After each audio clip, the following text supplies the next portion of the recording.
എല്ലാവർക്കും നമസ്കാരം. ചെറിയൊരു സന്ദേശം നൽകുന്നതിന് വേണ്ടിയാണ് ഈ വീഡിയോ ചെയ്യുന്നത്. ചില സ്ത്രീകൾ ചോദിക്കാറുണ്ട്, ഗർഭിണികൾ ഗായത്രി മന്ത്രം ജപിക്കാമോ എന്ന്. ഗർഭിണികൾ ഗായത്രി മന്ത്രം ജപിക്കണം. ഗർഭിണികൾ മാത്രമല്ല, എല്ലാവരും ഗായത്രി മന്ത്രം ജപിക്കുന്നത് വളരെയധികം ഗുണം ചെയ്യും. ഗായത്രി വേദജനനി, വേദങ്ങളുടെ മാതാവാണ് ഗായത്രി എന്ന് പറയുന്നു.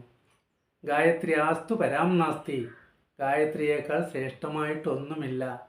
ഗയാം ത്രായതേ ഇതി ഗായത്രി, ഗായത്രി ജപിക്കുന്നവരെ ഗായത്രി ഉയർത്തിക്കൊണ്ടുവരും, ത്രാണനം ചെയ്യും എന്ന് പറയുന്നു.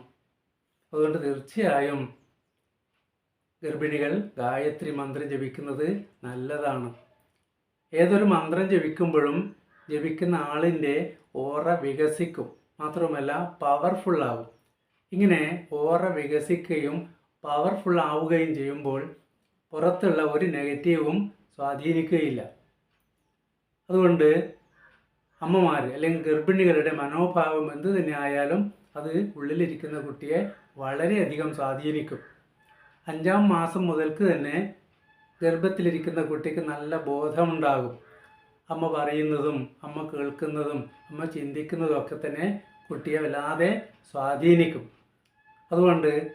അതുകൊണ്ടാണ് പറയുന്നത്, ഗർഭിണികൾ കഴിയുന്ന വീട് ദേവാലയം പോലെ പരിശുദ്ധമായിരിക്കണം, അവിടെ നല്ല ചിന്തകൾ മാത്രമേ ഉണ്ടാകുവാൻ പാടുള്ളൂ എന്ന്. ഗർഭിണികൾ കഴിയുന്ന അല്ലെങ്കിൽ ജീവിക്കുന്ന ചുറ്റുപാട് സാഹചര്യം അത് കുട്ടിയെ വല്ലാതെ സ്വാധീനിക്കും. അതുകൊണ്ട് നല്ലത് മാത്രം കേൾക്കുക, മന്ത്രം ജപിക്കുക, അങ്ങനെയുള്ള കാര്യങ്ങൾ മാത്രം ഗർഭിണികൾ ചെയ്യുക. ഉള്ളിലിരിക്കുന്ന കുട്ടിയെ എങ്ങനെ സ്വാധീനിക്കും എന്നതിനൊരു ഉദാഹരണം പറയാം. അർജുന പുത്രനായ അഭിമന്യു കുരുക്ഷേത്ര യുദ്ധഭൂമിയിൽ ചക്രവ്യൂഹത്തിലേക്ക് ഒരു കൊടുങ്കാറ്റ് പോലെ പ്രവേശിക്കുകയും വലിയ തോതിൽ ശത്രുനാശം വരുത്തുകയും ചെയ്തു. പടയാളികളെ കൊന്നൊടുക്കിക്കൊണ്ട് മുന്നേറുവാൻ അഭിമന്യുവിന് സാധിച്ചു. എന്നാൽ അഭിമന്യുവിന് ഈ ചക്രവ്യൂഹത്തിൽ നിന്ന് പുറത്ത് കടക്കുവാൻ സാധിച്ചില്ല. ആ ഒരു അറിവ് അദ്ദേഹത്തിന് ലഭിച്ചിരുന്നില്ല. ഒടുവിൽ ചക്രവ്യൂഹത്തിൽ തന്നെ കൊല്ലപ്പെടുകയാണ് ചെയ്തത്. ചക്രവ്യൂഹത്തിലേക്ക് പ്രവേശിക്കേണ്ടത് എങ്ങനെയെന്ന അറിവ് ലഭിച്ചത് അഭിമന്യു സുഭദ്രയുടെ ഗർഭത്തിലിരിക്കുമ്പോഴാണ്. അതായത് അർജുനൻ സുഭദ്രയുടെ മടിയിൽ തലവെച്ച് വിശ്രമിക്കുന്ന ഒരു സമയത്താണ് ശ്രീകൃഷ്ണൻ അർജുനന് ചക്രവ്യൂഹത്തെക്കുറിച്ചുള്ള വിവരണം കൊടുക്കുന്നത്.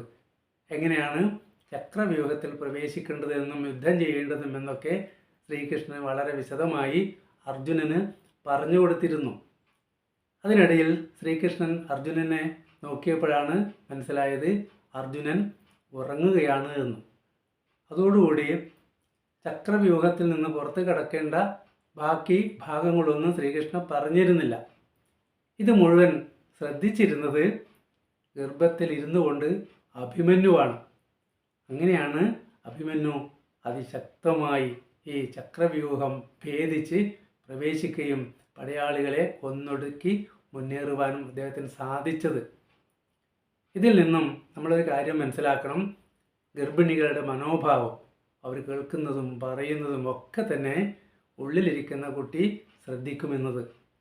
അതുകൊണ്ട് നല്ലത് മാത്രം കേൾക്കുക, നല്ലത് മാത്രം പറയുക, പറ്റുമെങ്കിൽ വേദപാരായണം നടത്തുക, അതുപോലെ പുരാണ കഥകൾ കേൾക്കുക.